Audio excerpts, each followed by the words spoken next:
It is often assumed that sanity is fortified by distance, that if the fire does not burn in our own street, if no handcuffs close around our own wrists, then our minds should stay intact. We scroll through upheaval, comment with restrained fury, sigh in shared frustration with friends over coffee.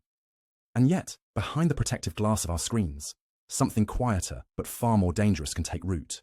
A slow, almost imperceptible internal unraveling. For some, the echo of the world's chaos doesn't merely agitate, it erodes.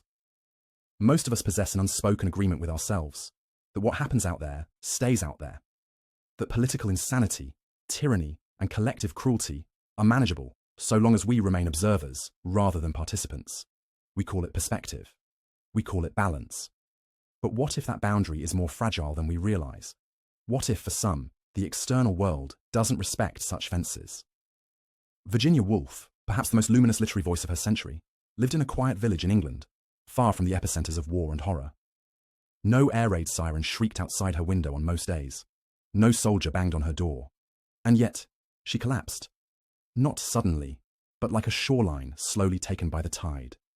Her descent was not due to direct violence, but to the echo of it, magnified by a life already bruised by personal grief and betrayal. Before the tanks rolled into Poland, before Hitler's voice flooded the radios, Virginia's mind was already tender. The world had not been kind to her in childhood. She lost her mother at 13, her half-sister 2 years later, her father before she turned 23. Her half-brothers, entrusted with her care, violated it in secret ways that shattered her innocence. Trauma for her was not an event, but a pattern. Grief carved deep paths inside her. And in those empty channels, anxiety often flowed. But out of this broken soil also grew a wild, aching sensitivity. To language, to beauty, to the subtleties of human kindness. It was as though, having witnessed the depths of cruelty, she developed an equally profound hunger for all that was good. She clung to art like a raft. She held tenderness in sacred regard. To be that open to the world, however, is also to be dangerously exposed. In quieter times, this sensitivity made her a genius. Her writing shimmered with interior truths most people couldn't bear to name. She described thoughts before they were thoughts, emotions before they took shape. But when the world turned dark again, not just dark, but loud and relentless, her mind, already stretched thin by history, began to splinter. Hitler, to most, was a geopolitical threat. To Woolf, he was something else entirely. The embodiment of every dark force she'd fought against in herself. His speeches weren't merely hateful, they mirrored the internal voices she had struggled to silence all her life. Voices that told her she was unworthy, unsafe, irreparably damaged. In him, the personal and the political fused. He represented not just danger, but confirmation of her worst fears about humanity. The invasion of countries, the collapse of diplomacy, the rise of authoritarianism. These weren't distant events to her. They were emotional earthquakes that cracked through the fragile foundations she'd rebuilt over decades. The bombs didn't need to fall on her roof. The violence didn't need to be personal. It was already inside her, and now it had found a voice on the outside. What happens when the inner world and the outer world conspire to tell the same terrifying story? For Virginia, the border between the two dissolved. Even before the war reached its fever pitch, she felt it coming. Her letters hinted at growing unease. She wrote of sleepless nights, of a mind buzzing with noise that wouldn't quiet. The rational part of her clung to daily life. Walks in the garden, conversations with her beloved husband Leonard, the routine of writing. But beneath the surface, the waters were rising. What made her decline so uniquely tragic wasn't just that she was mentally ill. It was that her illness was continually fed by a world that refused to offer her any solid ground. For someone whose past had been built on betrayal and loss, the rise of global cruelty wasn't merely frightening, it was confirming. It said, yes, the world is as brutal as you feared. And so, she did what many sensitive souls do when reality becomes unbearable. She retreated. Not all at once, not dramatically, but in steps. She turned inward. Her writings became more fragmented, her diary less hopeful. She began to feel herself slipping from the people she loved. And here lies the warning her life gives us. Not all damage comes from direct impact. Some of it arrives through the airwaves, through headlines, through the quiet drip of dread. Not everyone can armor themselves against the madness of the collective. For some, what the world screams becomes indistinguishable from what the mind whispers. Virginia Woolf was not weak. She was porous. Her mind was not flawed, it was exquisitely receptive. Too receptive for an age that had decided to shout its hatred across every border. Her story doesn't begin or end with politics. But in this part of her life, politics became personal in the cruelest way. Not through persecution, but through pressure. Not through arrest, but through erosion. And for her, it was the beginning of a final descent. Not into failure, but into silence. A silence that, in its own tragic way, speaks volumes about how violence reverberates far beyond its intended target. Virginia Woolf's descent into darkness wasn't a sudden fall. It was a gradual erosion, and to understand how the tides of history washed away her last defences, we must first dive deeper into the fractured coastline of her own internal world. The Second World War may have triggered the collapse, but the scaffolding of her mind had long carried the weight of storms past. From a young age, Virginia's life bore the marks of vulnerability. Her inner terrain was already one shaped by grief, betrayal, and the quiet terror of never truly feeling safe. When she lost her mother at 13, it wasn't just a familial sorrow. It was the removal of the primary emotional anchor in a world already uncertain. Then, 2 years later, the death of her half-sister, her closest companion, tore away another layer of stability. And by 22, when her father passed, Virginia was left untethered from the parental figures who, however imperfect, once defined the architecture of her emotional universe. But death wasn't the only shadow cast over her early years. There were the violations, quiet, unspoken, and insidious. Her half-brother's abuse, beginning when she was a child, introduced a kind of invisible violence, one that no one in her immediate world properly acknowledged. The damage done in silence is often the hardest to heal, and for Virginia, these early experiences embedded a dangerous belief. That love could be coercive, that safety was always conditional, and that even in familiar places, betrayal could arrive quietly and stay indefinitely. To survive, she developed an extraordinary sensitivity, both a gift and a burden. Her writing, famously lyrical and emotionally intuitive, flowed from this capacity to notice, to feel, to register every flicker of nuance. But the same gift made her vulnerable to the emotional vibrations of a world that was anything but calm. She was porous to both beauty and violence. Her art, at once a sanctuary and an open wound, demanded that she live at the edge of herself, again and again. As Europe slid toward war in the late 1930s, something in Virginia began to shift more visibly. What had once been a simmering internal unrest began to take on a more volatile shape. Hitler's speeches weren't just political declarations to her, they were signals of something far more primitive. Domination, cruelty, the assertion of control over others' bodies and minds. For Virginia, these weren't just historical events, they were personal echoes. The cadence of power, the manipulations of truth, the spectacle of fear, all mirrored the dynamics she had once experienced in private. Now, they were returning, dressed in uniforms, backed by the roar of public applause and nationalistic fervour. And so, slowly, reality began to break its agreement with reason. What should have remained far away, the noise of parliaments, battle plans, ideological posturing, became intimately fused with her own internal sense of collapse. Even from her quiet English village, she could feel the tremors. The news from the continent wasn't simply troubling, it was disorienting. It reached her not as abstract concern, but as lived panic, surfacing old ghosts, and calling into question every defense she had built against them. She began to sense that the outer world was conspiring with her inner one, not in a paranoid sense, but in an existential one. The cruelty of history was rhyming too well with the cruelty of memory. Her journals from this time reveal a woman torn between lucidity and dread. One day she would write with calm brilliance, planning new essays or novels. The next, she would describe herself as unmoored, unable to think, unable to sleep, consumed by the feeling that the world had slipped into irretrievable chaos. And perhaps it had. The invasions began. Austria, Czechoslovakia, Poland, and then, finally, France. Each act of aggression was another stroke across the fragile canvas of her trust in humanity. The Blitz would soon follow, and with it, nightly reminders that even the skies could no longer be trusted. In London, sirens became part of the background noise of daily life. Blackouts, bomb shelters, the daily fear that one's home could become rubble by morning. But for Virginia, it wasn't only about the physical threat. It was about the psychological rupture. She was someone who, even in the best of times, clung to beauty, literature, and clarity as her lifelines. Now, these lifelines were fraying. She could no longer read without feeling the words fall apart. Writing became arduous.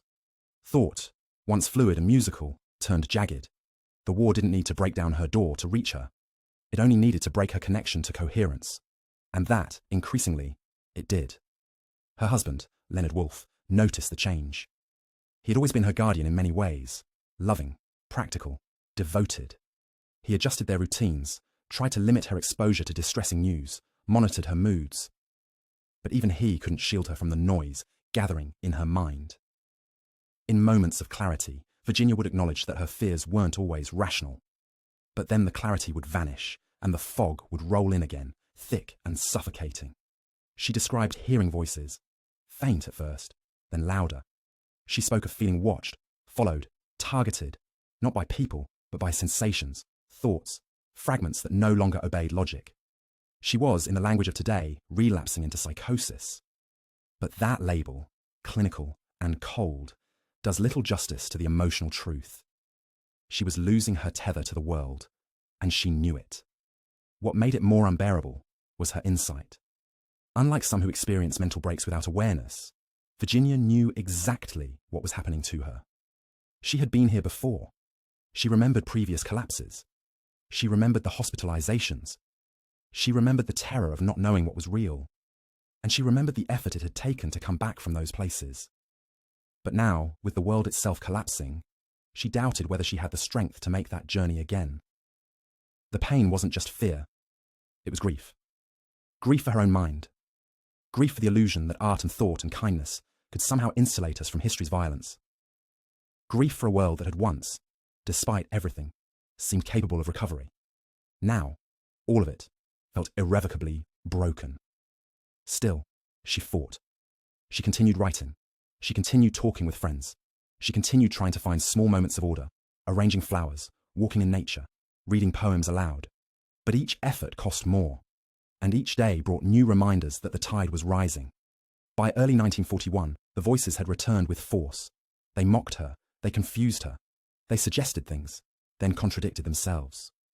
She described feeling as if her mind were no longer hers, and in that terrifying intimacy, she made a quiet decision, not yet acted on, not fully formed, but gathering weight. March came, and with it, another raid. This one particularly senseless, particularly brutal. Buildings flattened, lives lost, hope further shredded. The news reached Virginia in Rodmell, and something in her shifted again. Not in panic, but in a cold, calm kind of resignation. She began to write again. Not fiction, not essays, but letters. One of them addressed to Leonard. It was not a scream of despair. It was a whisper of clarity from someone standing at the edge. In the letter, she wrote not of failure, but of fatigue. Not of betrayal, but of inevitability. And above all, she wrote of love. Virginia Woolf, for all her torment, never stopped loving. And that, perhaps, is the most human part of her tragedy. Even in her darkest hour, she wanted her husband to know. This was not his fault. He had given her happiness, more than most ever receive. But the shadows had grown too long. She folded the letter. She walked to the... By early March of 1941, something unspoken had crystallized within Virginia Woolf. The lines between imagination and perception, reality and memory, safety and terror, these had long been fragile threads in her mind. But now they were dissolving entirely. It wasn't the violence of war alone that overwhelmed her, but what the war awakened, an ancient, returning chaos within. She had stood at this edge before. Her life had been punctuated by such moments, waves of profound disorientation, collapses into silence, into voices that weren't there, into terrors that logic could not soothe. Each time she had returned. Each time, with Leonard by her side, she had stitched herself back into the fabric of daily life. But this time felt different, not merely darker, but heavier. The weight of history, of personal loss, of memory's violence had become too dense to carry. Still, Virginia tried to fight in the only way she knew, by writing. It was no longer the fiction of Mrs. Dalloway or To the Lighthouse that poured from her pen. but fragments, notes, reflections, letters, aborted essays. She wrestled with the idea that language itself might be breaking. Words had always been her rescue, her compass, her lighthouse, but now, even they betrayed her. She wrote of the collapse of form, the way sentences no longer held. "I feel certain," she jotted in her diary, "that I'm going mad again. I feel we can't go through another of those terrible times." This was no melodrama. It was a lucid diagnosis. Woolf's insight into her condition was, as always, painfully precise. She knew what madness looked like. She had mapped its geography, and she could feel its horizon now rushing towards her. In these final days, what's most haunting is not the despair she felt, but the tenderness she still held. Her love for Leonard, for her sister Vanessa, for their quiet home in Rodmell, for the rivers and fields and birdsong, all of it remained. Even as her sense of self was shattering, her sense of connection endured. She cooked meals. She trimmed flowers. She kissed her husband good morning. The routines remained, fragile scaffolding on a crumbling structure, but the gap between outer form and inner truth had become unbearable. The voices in her head were no longer whispers. They had returned with sharpness and cruelty, telling her she was a burden, that Leonard would suffer, that her madness would destroy them both. And worse, perhaps, was the silence between these voices, the static, the fog, the sensation that the very air around her was thinning. She wasn't simply afraid, she was dissolving. What few understand is that suicide, in such cases, is not a choice in the ordinary sense. It is not always about wanting to die. Sometimes it is about trying to stop something else from spreading, from contaminating those you love, from erasing what is still whole. Virginia had seen the world fall apart. She had lived through one war. Now, in the second, she could feel her own mind unraveling in tandem with society's collapse. And unlike the first time, she wasn't sure the world, or she, could be put back together again. So she wrote one more letter. It is, perhaps, one of the most famous suicide notes in literary history, not for its theatrics, but for its restraint. There is no drama in its lines, only clarity, only love. "Dearest, I feel certain that I am going mad again. I feel we can't go through another of those terrible times. And I shan't recover this time. I begin to hear voices, and I can't concentrate." She continued, "So I am doing what seems the best thing to do. You have given me the greatest possible happiness. You have been in every way all that anyone could be. I don't think two people could have been happier till this terrible disease came." What is striking is not just her sorrow, but her gratitude. Even as her mind was tearing itself apart, Virginia wanted Leonard to know he had been her anchor, her joy. She wasn't running from him. She was trying to spare him. In her mind, this was not an abandonment. It was a form of protection. She ended, "I can't fight it any longer. I know that I'm spoiling your life, that without me, you could work. And you will, I know. You see, I can't even write this properly. I can't read. What I want to say is I owe all the happiness of my life to you. You have been entirely patient with me and incredibly good. If anybody could have saved me, it would have been you." There it was. The final line. The devastating, elegant truth. Not a blame, not a plea. Just a recognition that love, even the truest kind, could not save her from herself. Then, on the morning of March 28th, 1941, she placed the letter on the desk. She put on her coat, slipped a few smooth stones into her pockets, walked out into the quiet of the Sussex countryside, past the gardens, the flowering trees, made her way to the River Ouse, and entered it. There were no screams, no witnesses, only the gentle ripples of water. It would be days before her body was found, her coat waterlogged, her fingers still delicate even in death. But she had left behind what mattered, the truth of her struggle, the tenderness of her love, and the courage of her art. What remains most powerful about Virginia Woolf's death is not the finality of it, but the clarity with which she faced it. She understood her mind. She understood its beauty and its violence. She understood what the war had done to her world and to herself. And she made a decision not from chaos, but from a calm that few of us ever reach. But this is not the end, because what Virginia left behind wasn't only a void, it was a mirror. a mirror held up to all of us, asking, what does it mean to live with a mind like this? To carry the weight of memory, of violence, of beauty, of fear? What happens when the world's noise echoes the noise within? And perhaps most hauntingly, what does it mean to love someone who is drowning in their own mind and not be able to save them? Virginia Woolf's life and her final act does not offer simple answers, but it offers a language for those of us who have felt the edge or watched someone we love step toward it. It tells us that the mind is both a garden and a battlefield, that art can save, but sometimes not enough, that love is powerful, but not all powerful, and that even in our endings there can be grace. In this grace, we do not glorify death, but we do honor complexity. We do not condone despair, but we name it. We do not excuse pain, but we witness. Long after the river had taken her, Virginia Woolf remained. Not in the literal sense, her body was pulled from the waters weeks later, but in the quiet and undeniable way that certain voices linger.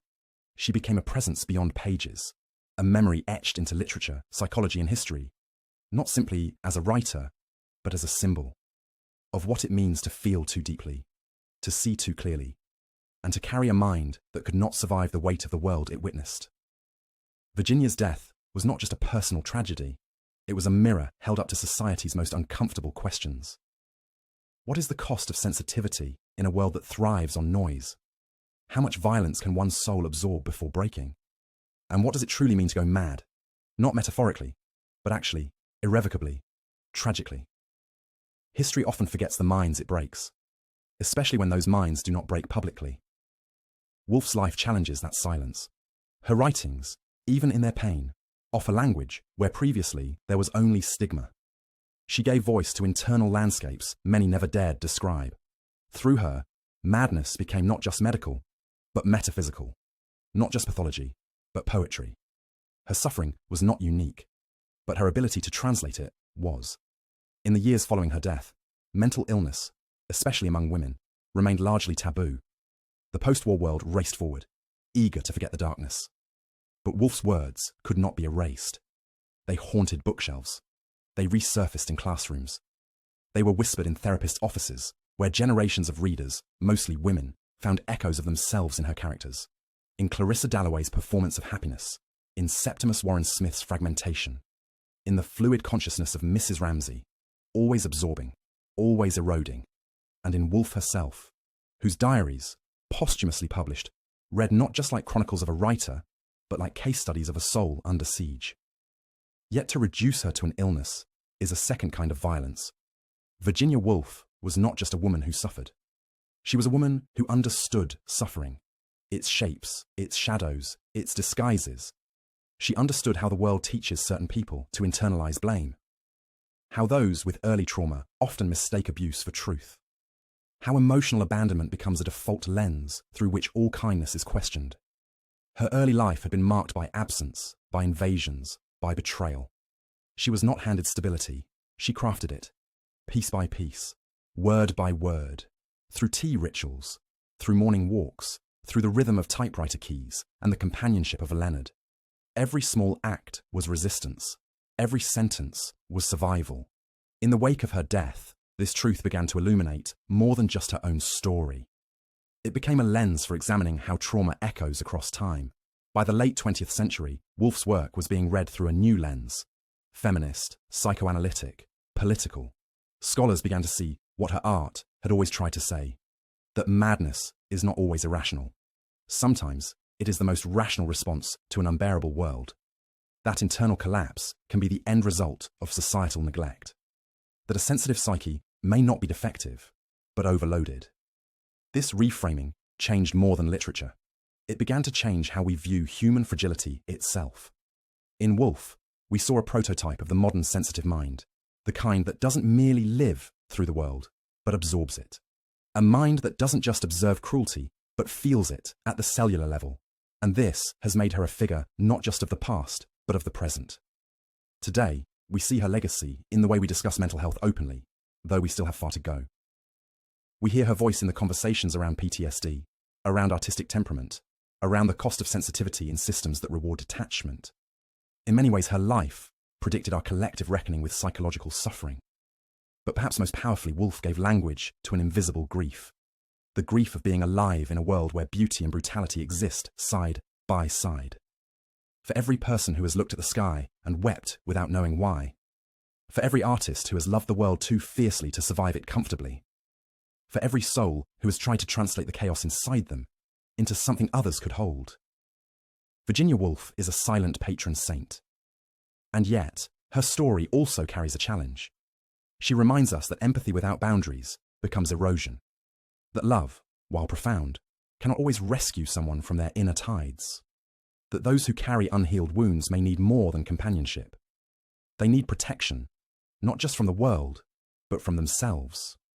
This is why Woolf's death is not just to be mourned, but understood. Not as a romantic tragedy, nor as proof of genius gone awry, but as a testimony to the brutal intersection of individual fragility and collective cruelty. She did not die because she was weak. She died because the world offered her no safe place to put the weight she carried. And yet, she still gave us so much. In her final act, Woolf left us not only with grief, but with a responsibility.